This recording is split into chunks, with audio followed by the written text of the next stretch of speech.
Assalamualaikum warahmatullahi wabarakatuh. Perkenalkan, nama saya Dini Indriani Pratama. Saya merupakan mahasiswi baru dari STIKSZ Saintika Padang dengan prodi Ilmu Keperawatan 1B. Baiklah, saya di sini akan membahas sistem endokrin.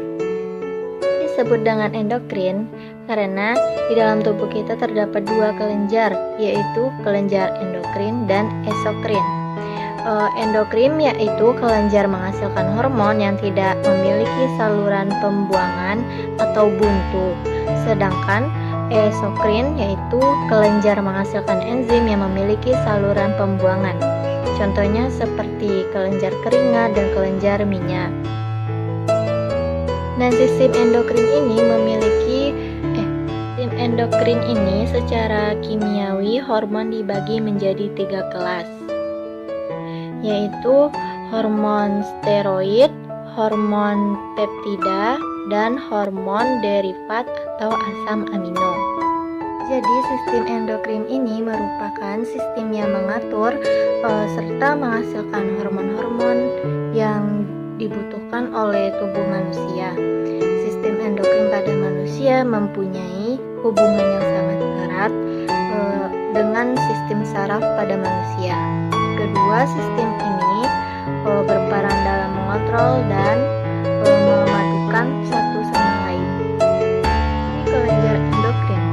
Masing-masing kelenjar yang ada dalam tubuh mempunyai fungsi yang berbeda-beda, bergantung dari mana kelenjar tersebut dihasilkan. Akan tetapi secara umum, fungsi kelenjar endokrin ini ialah yang pertama, menghasilkan hormon. Kelenjar endokrin berperan dalam menghasilkan berbagai macam jenis hormon yang intinya akan disalurkan ke darah apabila dibutuhkan oleh jaringan tubuh tertentu. Yang kedua, mengontrol aktivitas. Kelenjar endokrin ini berperan dalam mengontrol aktivitas dari kelenjar tubuh agar dapat berfungsi dengan normal dan maksimal.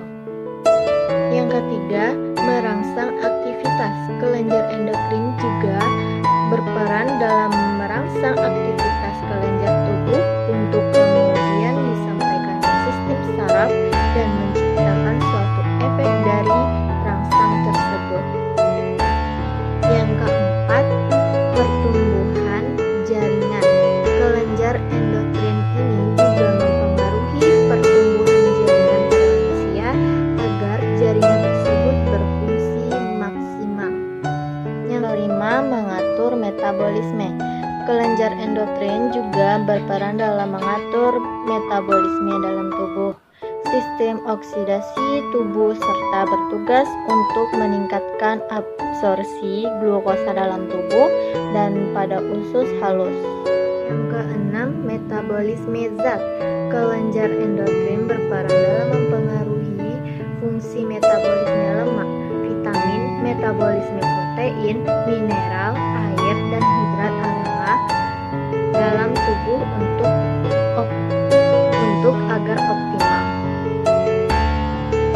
Nah, sekarang kita lanjut yang termasuk kelenjar endokrin yaitu hipotalamus, hipofisi anterior dan posterior, tiroid, paratiroid, pulau Langerhans, anak ginjal, korteks, dan medula, gonad atau ovarium dan testis, sel aput di lambung, usus, dan pankreas. Fungsi hormon secara umum, yang pertama membedakan sistem saraf pusat dan sistem reproduktif pada janin yang sedang berkembang. Yang kedua, menstimulasi urutan perkembangan. Yang ketiga, mengkoordinasi sistem reproduksi. Yang keempat,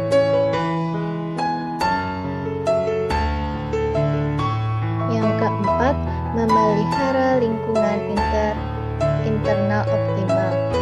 Yang kelima, melakukan respon korektif dan adiktif ketika terjadi situasi darurat. Tidak ada klasifikasinya, terbagi menjadi hormon yang larut dalam lemak dan air. Hormon yang larut dalam air insulin glukagon, ACTH, dan gastrin, polipeptida, dan katekolamin. Dan hormon yang larut dalam lemak termasuk steroid atau estrogen, progesteron, testosteron, glukokortikoid, aldosteron, dan tironin atau disingkat dengan tiroksin. Dua kelenjar yang utama adalah hipotalamus dan hipofisi. Aktivitas hormon yang dikontrol oleh hipotalamus yang menghubungkan sistem saraf dan endokrin, mensekresi hormon releasing dan inhibiting. Peningkatan sekresi ACTH merangsang peningkatan kortisol dan korteks adrenal, akan menyebabkan penurunan pelepasan ACTH yang lebih baik. Dan kita lanjut ke hipotalamus. Hipotalamus terletak di batang otak atau diencephalon. Hipotalamus sebagai bagian sistem endokrin mengontrol sintesa dan sekresi hormon-hormon hipofise. Hipofise terletak di sela truncika lekukan ons sphenoidalis, basis krani terbentuk oval dengan diameter 1 cm, dibagi menjadi lobus anterior dan posterior. Hipofise dijuluki master of gland karena kemampuan hipofise dalam mempengaruhi atau mengontrol aktivitas kelenjar endokrin lainnya.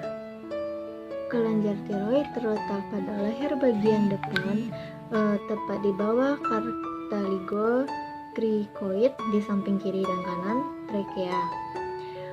Kelenjar tiroid menghasilkan 3 jenis hormon. Yang pertama triiodotironin, tetraiodotirinon, yang ketiga tirokalsitonin. Bahan-bahan untuk membentuk hormon ini dalam yodium yang diperoleh dari makanan dan minuman. Fungsi hormon tiroid: yang pertama, mengatur laju metabolisme tubuh. Yang kedua, pertumbuhan testis saraf dan tulang. Yang ketiga, mempertahankan sekresi GH dan gonadotropin. Keempat, menambah kekuatan kontraksi otot dan irama jantung. Yang kelima, merangsang pembentukan sel darah merah. Yang keenam, mempengaruhi kekuatan dan ritme pernafasan sebagai kompetensi tubuh terhadap kebutuhan oksigen akibat metabolisme. Yang ketujuh, antagonis insulin. Struktur dan fungsi kelenjar paratiroid. Yang pertama, kelenjar paratiroid menempel pada bagian anterior dan posterior kedua. Lobus kelenjar tiroid berjumlah 4 buah. Yang kedua, kelenjar ini terdiri dari chief cell dan occipital cell. Kelenjar ini mensintesa dan mensekresi hormon paratiroid atau PTH. Selanjutnya, kelenjar adrenal. Struktur dan fungsi kelenjar adrenal terletak di kutub atas kedua ginjal atau kelenjar suprarenal, kelenjar anak ginjal atau menempel pada ginjal. Terdiri dari 2 lapis bagian korteks dan medula. Korteks adrenal mensintesa 3 hormon. Yang pertama, mineralocorticoid atau aldosteron. Yang kedua, glukokortikoid. Yang ketiga, androgen. Aldosteron berfungsi mengatur keseimbangan elektrolit dengan meningkatkan retensi natrium dan ekskresi kalium, membantu dalam mempertahankan tekanan darah normal dan curah jantung. Bila didefinisikan, aldosteron ini penyakit Addison mengarah pada hipotensi. Contohnya, penurunan curah jantung, shock bila kelebihan mengakibatkan hipertensi dan hipokalemi. Selanjutnya, struktur dan fungsi kelenjar gonad. Terbentuk pada minggu-minggu pertama gestasi dan tampak jelas pada minggu pertama. Keaktifan kelenjar gonad terjadi pada masa prepubertas dengan meningkatkan sekresi gonadotropin atau FSH dan LH. Kita lanjut ke testis. Dua buah testis ada dalam skrotum. Testis mempunyai dua fungsi, yaitu sebagai organ endokrin dan reproduksi, menghasilkan hormon testosteron dan estradiol di bawah pengaruh LH. Efek testosteron pada fetus merangsang diferensiasi dan perkembangan genital ke arah pria. Pada masa pubertas akan merangsang perkembangan tanda-tanda sekunder atau perkembangan bentuk tubuh, distribusi rambut tubuh,